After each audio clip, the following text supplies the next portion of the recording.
Abbaa gaarii dhalachuurra carraa gaarii dhalachuu kan jedhan hawwiirraa hin argina. Egaa waggaa lamaan kanaa fi sadan kana keessa hawwiirratti waan baay'eetu odeeffamaa ture. Garuu isa keessa dabartee haadha manaa Nasiir akkasumallee haadha manaa jaalatamtuu dhaloota biratti jaalatamtuu fakkeenya.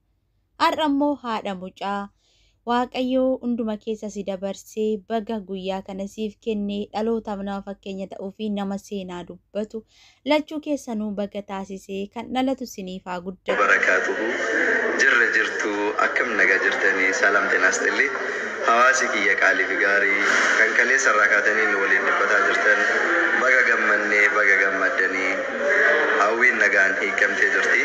Namoota hunda keessaan bilbilee waliin gahuu waan hin dandeenyeef guutumaan guutuu hawaasni koona waliin dhibbataa waan turtaniif alhamdulillahi rabbil alamin rabbi nagaan hiikee jira. Asumaan nama hunda bira naaf haa gahu.